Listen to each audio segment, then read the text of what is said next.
सीताराम प्रभु श्री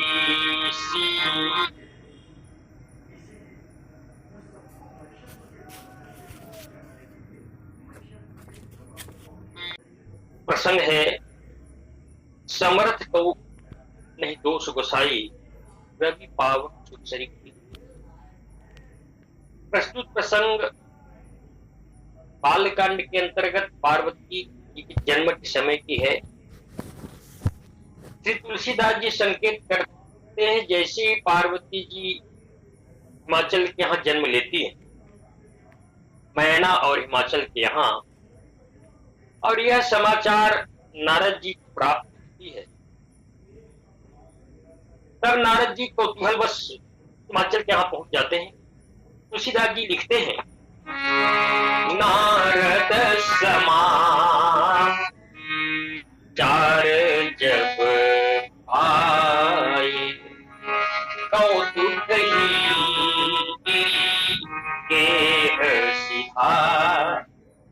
नारद जी को जैसे ये समाचार प्राप्त हुए, बिना बुलाए, हिमाचल ने कोई निमंत्रण नहीं दिया नारद जी को कि आप आइए, मेरी पुत्री के हस्तरेखा देखिए, मेरे घर को पवित्र करिए। नहीं, स्वयं नारद जी महाराज हिमाचल के यहाँ पहुंच गए।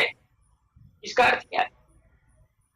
तुलसीदास जी संकेत करते रामचरितमानस में, कोई संत बिना बुलाए हमारे ग्राम में, हमारे भवन में, हमारे घर में यदि आ जाए, इससे बड़ा कोई सौभाग्य नहीं। यही बात हुआ। हिमाचल जी नारद जी को सादर आसन पर बिठाते हैं, पद प्रक्षालन करते हैं, चरणों को धोते हैं और उन चरणामृत को चरण धुले हुए अपने घर में सिंचित करते हैं, चरण धो करके जल को अपने घर में सिंचित। और एक बात कह रही हैं, स्वयं अपनी प्रशंसा करते हुए हिमाचल कहते हैं, निज सौभाग्य बरना, निज सौभाग्य बहुत बरना, सुता मोदी में हिमाचल के रही कि आज मेरा बहुत बड़ा सौभाग्य है, देवर्षि नारद मेरे घर में पधारे। इससे बड़ा सौभाग्य हो ही नहीं सकता। और सचमुच तुलसीदास जी संकेत करते हैं कि हमारे नगर में बिना बुलाए कोई संत आ जाए, हमारे घर में कोई संत आ जाए, इससे बड़ा सौभाग्य नहीं हो सकता।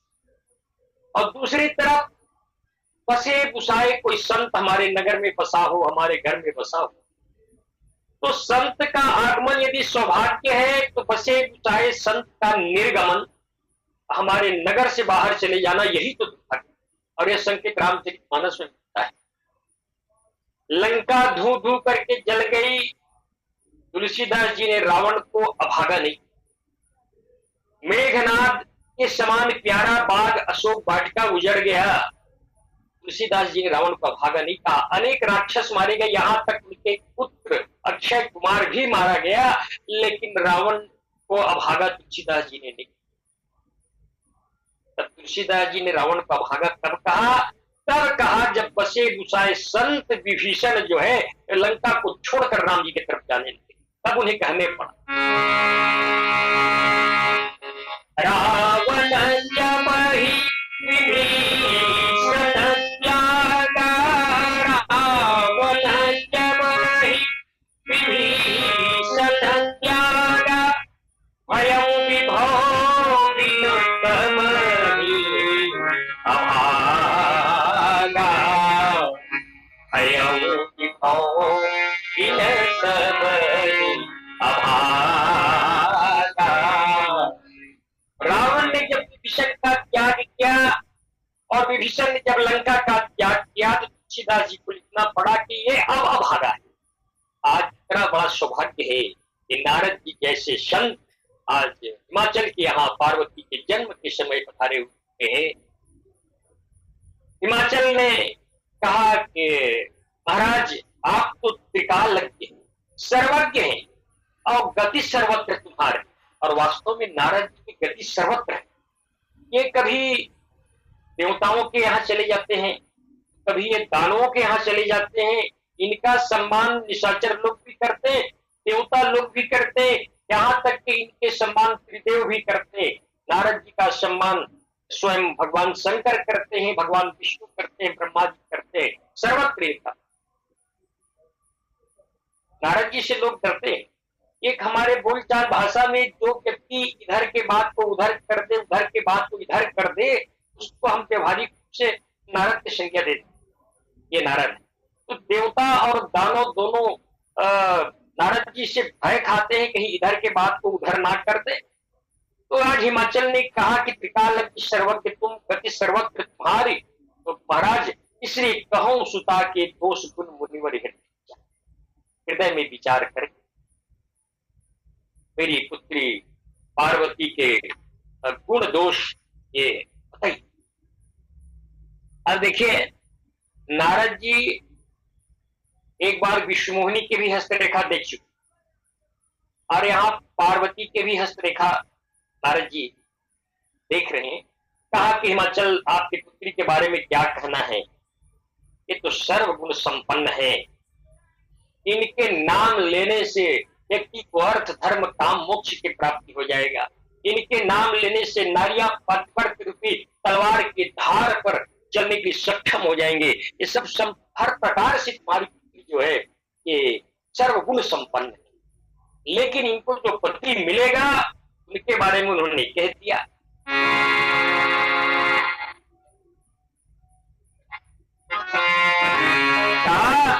इनको जो के रूप मिलेगा ये थोड़ा दोष है, बाकी गुण ही है। बोले क्या? जोगी जटिल अकाम मन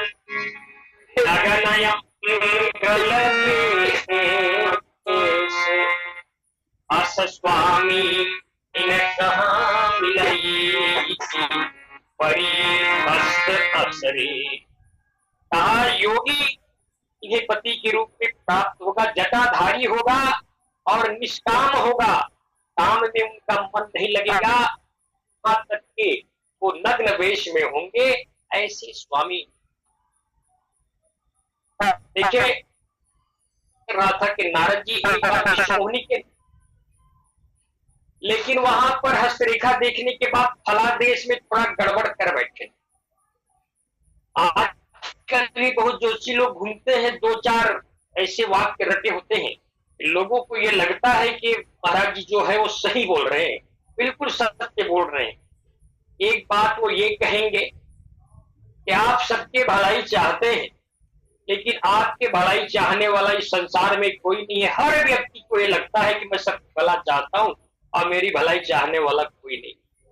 दूसरा वो कहेंगे कि आप कमाते बहुत हैं लेकिन बचा नहीं पाते। हर व्यक्ति को यही लगता है कि मैं कमाता तो बहुत, मेहनत बहुत करता हूं लेकिन बच। तो ये आजकल के जो भी इस टाइप के बात बोल करके अपना काम चला रहे। तो मैं निवेदन कर रहा था, नारद जी ने एक बार अभी पार्वती जी की हस्तरेखा देख रहे और एक बार इन्हीं नारद जी ने विष्णुमोहिनी की हस्तरेखा दी। और विष्णुमोहिनी की हस्तरेखा देखते हुए उन्होंने कहा था, ये हस्तरेखा में लिखा है, उन्होंने कहा था कि जो यही पाराई, जो यही पाराई अमर सोई होई, असमर भूमि गई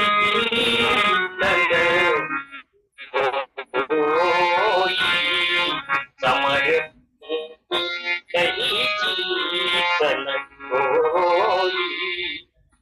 नारद जी यह पंक्ति लिखा हुआ है। इसका अर्थ यह है कि जिनके साथ विष्णुमोहिनी का स्वयंवर होगा, विष्णुमोहिनी को जो वरण करेगा वो अमर होगा और उसे समर में कोई नहीं जीत सकता अर्थ था। लेकिन नारद जी ने वहां फलादेश तुरंत कर दिया। फलादेश ये कहा कि जो इनसे बात कर लेगा वो अमर हो जाएगा। अभी अमर है नहीं और उसे समर में कोई नहीं जीतेगा। इसलिए विवाह की इच्छा नारद जी के मन में हुई। एक कवि तो बहुत सुंदर बात कह रहे थे, नारद जी जब रेखा के जालकार हैं, हस्तरेखा के मर्मज्ञ हैं, त्रिकालज्ञ हैं, उन्होंने कहा कि नारद ने राजकुमारी की हस्तरेखा को देखा। राजकुमारी नारद ने अब देखी अद्भुत रेखा, लेकिन नारद जी को थोड़ा अपने हाथ भी देख लेना चाहिए। कवि ने कहा राजकुमारी की नारद ने अब देखी अद्भुत रेखा, किंतु ब्याह के लिए उन्होंने आंखन देखा अपना।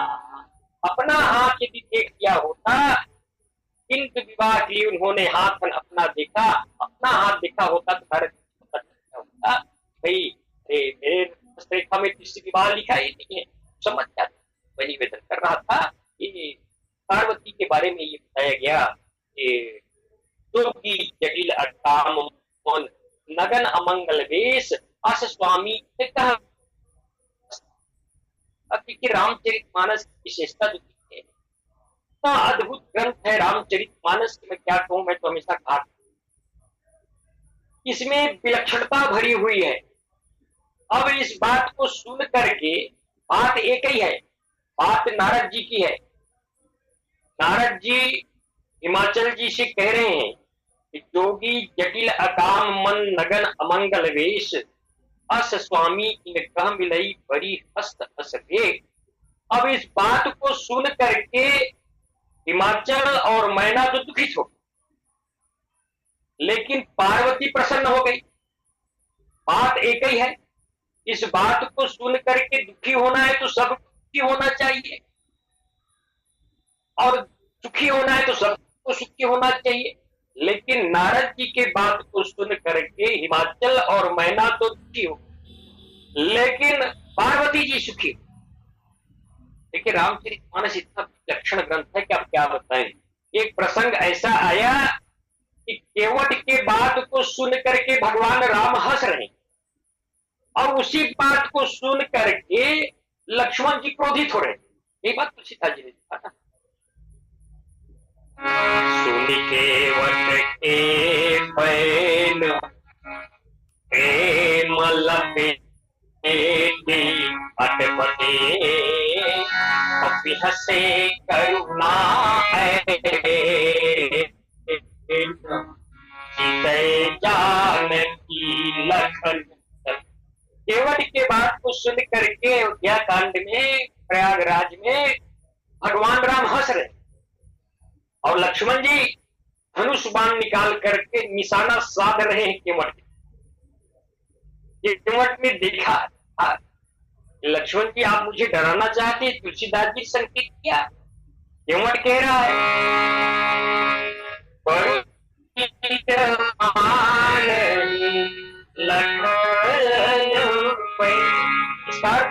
तीर मारने के लिए उतारू तो है लक्ष्मण, बाण चलाने के लिए उतारू है। इस बात को सुनकर, जिस बात को सुनकर भगवान राम हंस, और उसी बात को सुनकर के लक्ष्मण जी क्रोधित हो रहे। बड़ु तीर मारई लखन पे तब लगिन माय पथारी, तब लगिन तुलसीदास नाथ कृपाल पार उतारी।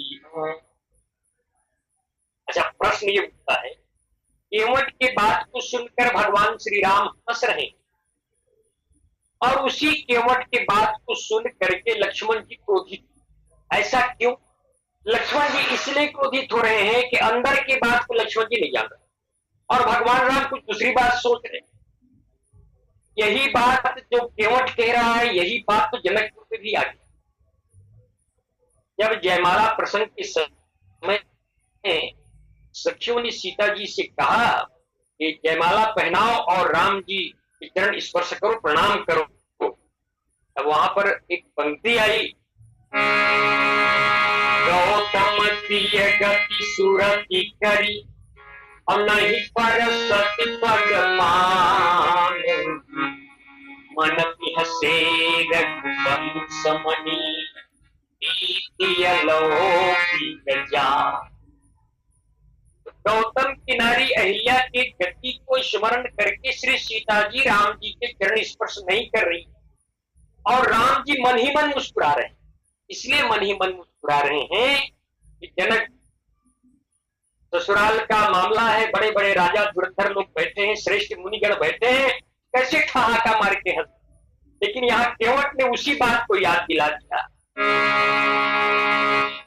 केवट ने कहा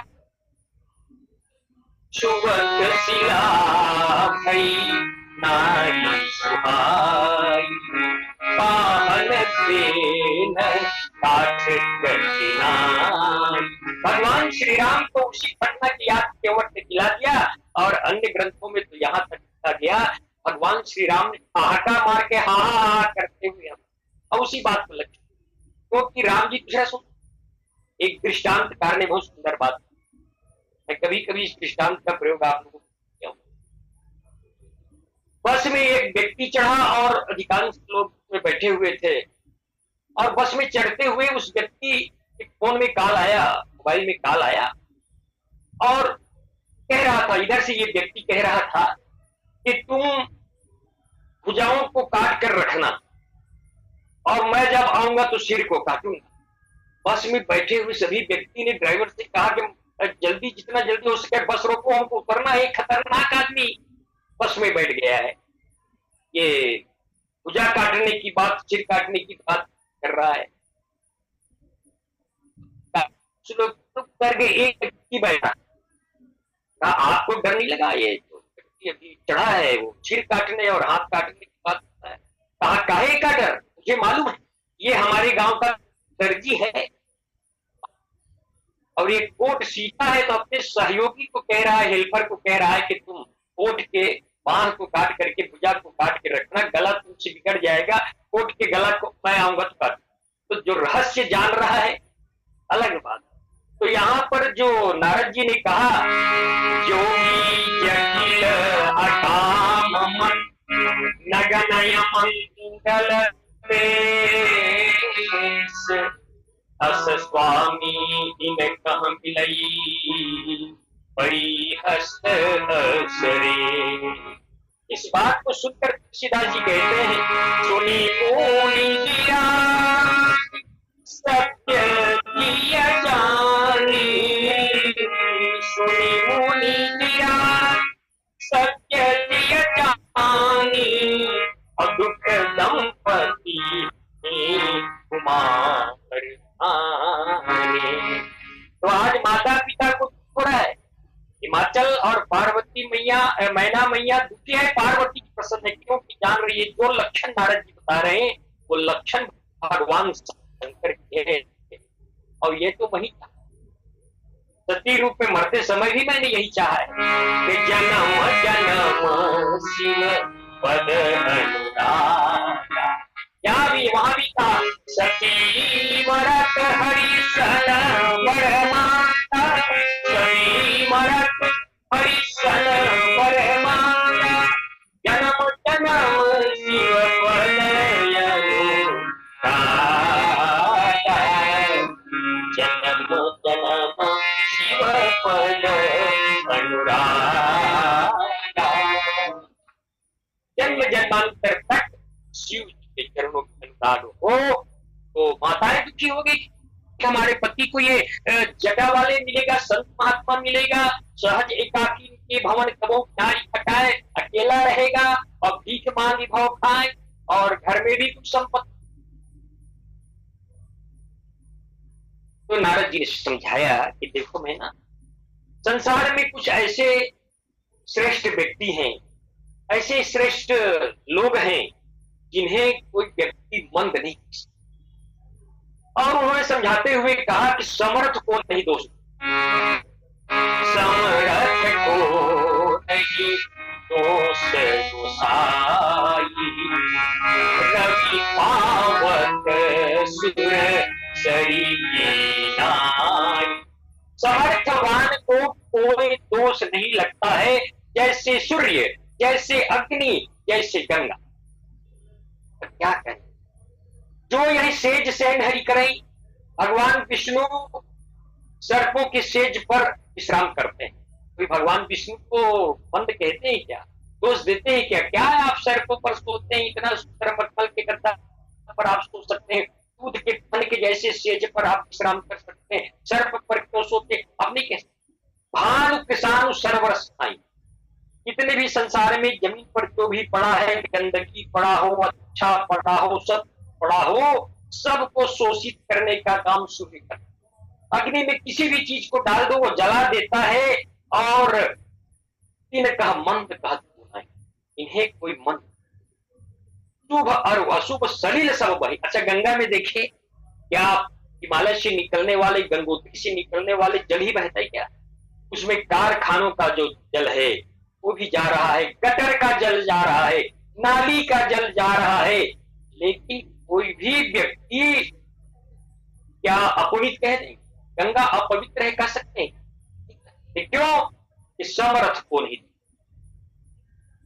एक दृष्टांत के माध्यम से बहुत अच्छा समझे, बहुत आनंददायक दृष्टांत आपको लगेगा।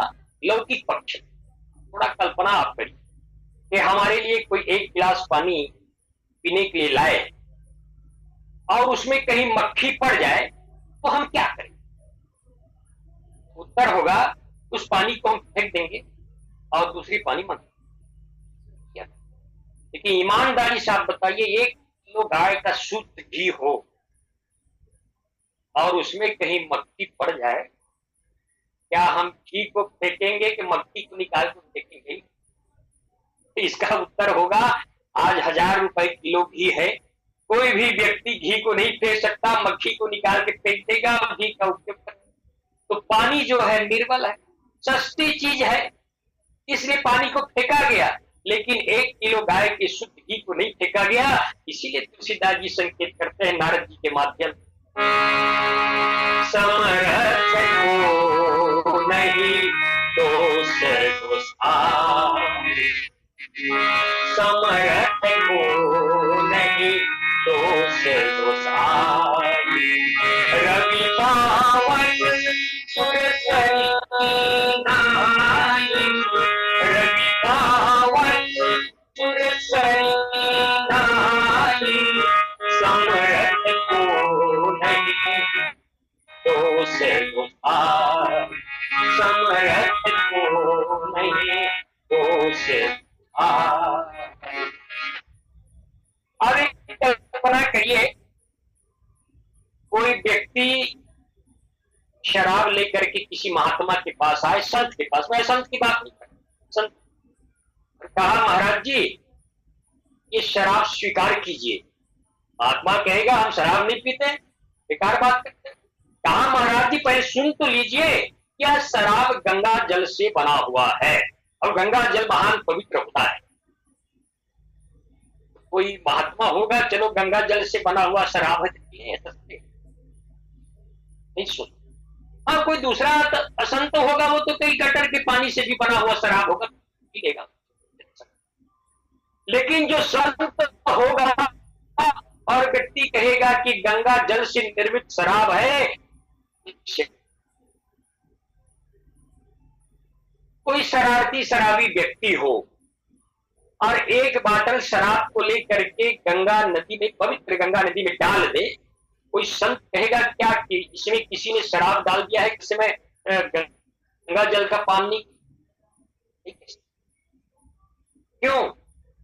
क्योंकि समर्थ में जब मिल गया तो पवित्र, और तो समर्थ है वो कहीं अलग हो गया अपने अंश से, उसका खत्म हो गया। इसलिए तुलसीदास जी कहते हैं उस जल को पान करने के लिए तैयार है, भले किसी ने 1-2 बाटल शराब उसमें मिला दिया हो, क्योंकि सुरसरी मिले सो पावन कैसे। सुरसरी में मिलने के बाद वो पवित्र हो जाता है। इस अनिश अंतर तैसे, जैसे जीव और ईश्वर का अंतर है, यदि जीव ईश्वर में मिल गया तो वो भी पवित्र हो। हम और आप बहुत पवित्र थे भाई, इतना पवित्र थे हम क्या बताएं। जितना पवित्र ईश्वर है उतना ही पवित्र हम लोग भी थे। तुलसीदास जी स्वयं संकेत करते हैं, ईश्वर अंश जीव अविनाशी, ईश्वर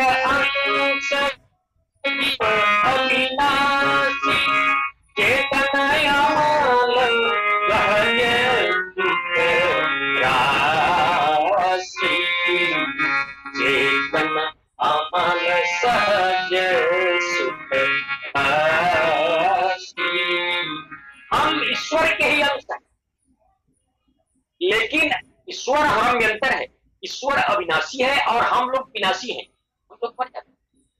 हम लोग गंदे हो गए। कैसे गंदे हो गए हम लोग? कहा कि जैसे आपको मालूम होगा, आप सुने होंगे कि स्टील वाटर जो बनता है, जो बैटरी वैटरी में भरने का काम आता है, हमने सुना है कि वो छत पर कोई पात्र, बड़ा सा पात्र रख देते हैं और उस पात्र में डायरेक्ट आकाश से गिरे हुए जल को संचय किया जाता है और उस जल को इकट्ठा किया जाता है और उस जल से ही स्टील वाटर बनता है। वो बहुत शुद्ध माना जाता है और शुद्ध होता भी है। बिल्कुल आप छत के ऊपर बड़े से पात्र को रख दीजिए और उसमें जब पानी गिरेगा, भरेगा, एकदम शुद्ध हो। अच्छा, बरसात के पानी गंदा क्यों होता है? पहले पहले बाढ़ आती है तो पानी बहुत गंदा रहता है और बाद में वो साफ हो जाता है। क्यों? कहा कि बरसात में जो नदियां हैं वो जल के साथ साथ मिट्टी को भी कटान करके लाती है। इसी प्रकार से ये संसार में जब जीव आया है और जीव जो बिल्कुल शुद्ध था, परिष्कृत था, अविनाशी था, लेकिन भूमि परत भाटा भर पानी, और जैसे ही जमीन पर मिट्टी के संपर्क में यह डिस्टिल वाटर बनने वाला जल आता है, वो गंदा हो जाता है।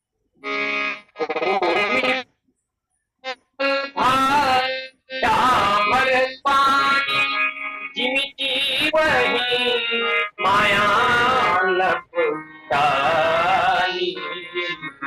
जिमिति वही माया लपटानी, जिमिति वही माया लपटानी। वैसे ही माया से हम लोग निपट करके गंदे हो गए। नहीं, हम ईश्वर के, ईश्वर की विशेषता क्या है? जिसमें प्रजनन की क्षमता हो, पालन की क्षमता हो और संहार की क्षमता हो, ये ईश्वर। एक वेदांती जी बता रहे थे, ईश्वर को यदि देखना है तो कुछ अंश में हम अन्न के कण को, अन्न को ईश्वर के रूप में देख सकते। अन्न में भी वो तीनों क्षमता है। यदि हम अन्न को ग्रहण करेंगे, उससे हमें प्रजनन क्षमता आएगी। अन्न के द्वारा ही हमारे शरीर का पालन पोषण होगा और यही अन्न ना मिले हम मर भी। तो लोगों ने सिद्ध कर दिया ब्रह्म है। कहा अन्न ब्रह्म नहीं हो सकता। बोले क्यों नहीं हो सकता? कि ये अन्न जो है ज्यादा दिन रखने पर यह सड़ जाता है। यदि सड़ता नहीं तो यही ब्रह्म है। अन्न सड़ जाता है, विनाशी है, और ईश्वर जीव अविनाशी चेतनाय मान सहज सुखरा। तो मैं निवेदन कर रहा था कि जो समर्थवान है उसको दोष नहीं। जैसे भगवान सूर्य, भगवान सूर्य को हम दोष नहीं देते, जबकि संसार में जितने भी जीव बल मुक्त त्याग कर रहे हैं इस धरातल पर, उसको सबको शोषित करने का काम, लेकिन सूर्य को मत नहीं कह सकते क्योंकि समर्थवान। अग्नि भी सभी चीज को जलाने में सक्षम है, लेकिन अग्नि को हम जो समर्थवान है उसको दोष दें। अब आज बात देखेंगे, कोई सामान्य व्यक्ति हो और वो किसी के नगर में आग लगा दे, आग, तो 5 जो आतताई माना गया है, बड़े पाप माने गए हैं, उसमें एक पाप है किसी के घर में, किसी के नगर में आग। हनुमान जी ने लंका को जला, तो हनुमान जी को क्या पाप लगा इसमें? तुलसीदास जी से पूछा गया कि महाराज लंका को आग के हवाले करने वाले, लंका को राख में परिवर्तित करने वाले हनुमान जी क्या संज्ञा देंगे? तब तुलसीदास जी ने गजब की बात कहा। जब लंका जल रहा था उस समय यही कहा, साधु अब क्या कर फल है, जरई नगर अनाथ कर जैसा। कहा ये लंका जलाने वाला साधु है। साधु क्यों भाई? तो समर्थवान है इसलिए साधु है। सामान्य व्यक्ति को जलाता तो पापी कहलाता। तो किसी ने कहा कि भाई साधु का काम क्या आग लगाना है? तो कहा साधु का काम आखिर है क्या? अरे संत महात्माओं का काम है ज्ञान अर्जन करना, ज्ञान का उपदेश करना, यज्ञ करना, अनुष्ठान करना। तुलसीदास जी ने कहा आप देख नहीं रहे, यज्ञ ही तो हनुमान जी कर रहे हैं। लंका जलाने को तुलसीदास जी कहते हनुमान जी यज्ञ ही कर रहे थे। जब हनुमान जी लंका को जला रहे थे तब रावण ने ऊपर देखा कि हनुमान उलट पुलट करके लंका को जला रहा है। तब रावण ने कहा अरे वानर क्या कर रहा है? हनुमान जी ने कहा देख नहीं रहे, हमारे लंका को जला रहा हूं। तो कहा तुम्हें मालूम नहीं है किसी के नगर को, किसी के ग्राम को जलाना पंच आतताई में आता है? तो हनुमान जी ने कहा रावण ये तुम मुझे संदेशा दे रहे हो जो पहले काम कर लिए हो। जय जय देश नगर गांव आग लगा। जय जय देश नगर गांव आग लगा। यही यही देश नगर गांव आग लगा। एक तो तुम्हें रोकने के अधिकारी नहीं हो, ये काम पहले कर। लेकिन हनुमान जी ने कहा मैं लंका को जला नहीं रहा हूं, तो एक संत का कार्य होता है वही कर रहा हूं। बोले क्या? कहा यज्ञ कर। रावण ने कहा यज्ञ ऐसी होता है, किसी के नगर को जला दो और कह दो यज्ञ कर रहा हूं। हनुमान जी ने कहा तुम तो कर्मकांड के बहुत ज्ञाता हो, तुमसे बड़े ज्ञाता कोई नहीं, तुम ही बता दो यज्ञ कैसे होता है। रावण ने कहा यज्ञ के लिए हवन कुंड चाहिए, जौ चाहिए, तिल चाहिए, चुरवा चाहिए, मंत्र चाहिए, तब यज्ञ होता है, ऐसे थोड़े यज्ञ होता है। हनुमान जी ने कहा रावण यज्ञ की सभी सामग्री मेरे पास उपलब्ध। बोले क्या? तो तुलसीदास जी लिखते हैं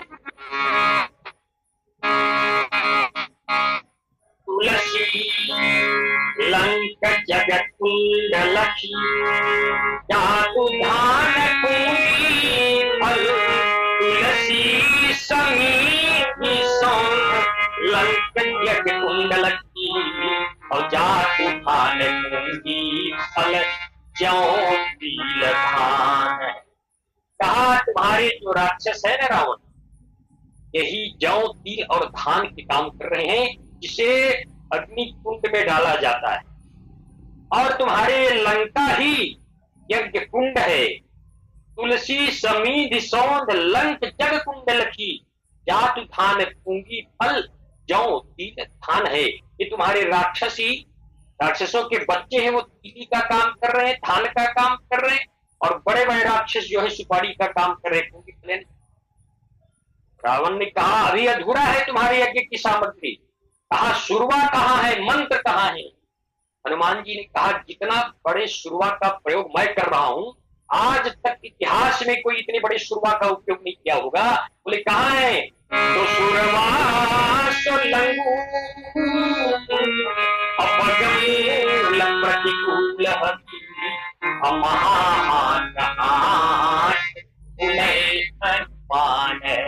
हनुमान जी ने कहा ये मेरी पूछ जो है शुरुआत का काम कर रही है, और तो बीच बीच में मैं जय श्री राम की नारा लगा रहा हूँ, यही महामंत्र है। तुम तो मैं निवेदन कर रहा था समर्थवान व्यक्ति कोई काम कर देता है उसको दोष नहीं, क्यों दोष नहीं? समर्थवान काम करता है वह काम सामान्य व्यक्ति नहीं कर सकता। जैसे महाराज जी बता रहे थे कि किसी व्यक्ति ने ला करके भांग लेकर के आया, कहा महाराज जी ले लीजिए आज शिवरात्रि का व्रत है। महाराज जी ने कहा भाई हम तो इसका सेवन नहीं करते गांजा भांग। कहा महाराज प्रसाद है शंकर जी का, ग्रहण अवश्य करना चाहिए। कहा बस प्रसाद ग्रहण कर ले और किसी बात का अनुसरण ना करें। बोले किस बात का अनुसरण? कहा भगवान शंकर ने तो अपने गले पर शेषनाग को लपेटा हुआ है, क्या हम लपेट सकते हैं? भगवान शंकर ने तो विष पिया, जगत सकल सुरपिंड विषम गरल जही पान किया, तो क्या हम विष पान कर सकते हैं? तो समर्थवान वही है तो विष कर भी जो आराम करता हो, काल को अपने गले पर जो लिपटाया हो, वो समर्थवान है। ऐसे समर्थवान चाहे सूर्य हो, चाहे गंगा मैया हो, चाहे अग्नि देव हो, इनको दोष नहीं लगता है इसलिए नारद जी समझाते हुए मैना और हेमंत से कह रहे हैं कि हेमंत जी आप चिंता ना करें, समरथ को नहीं दोष को साथ,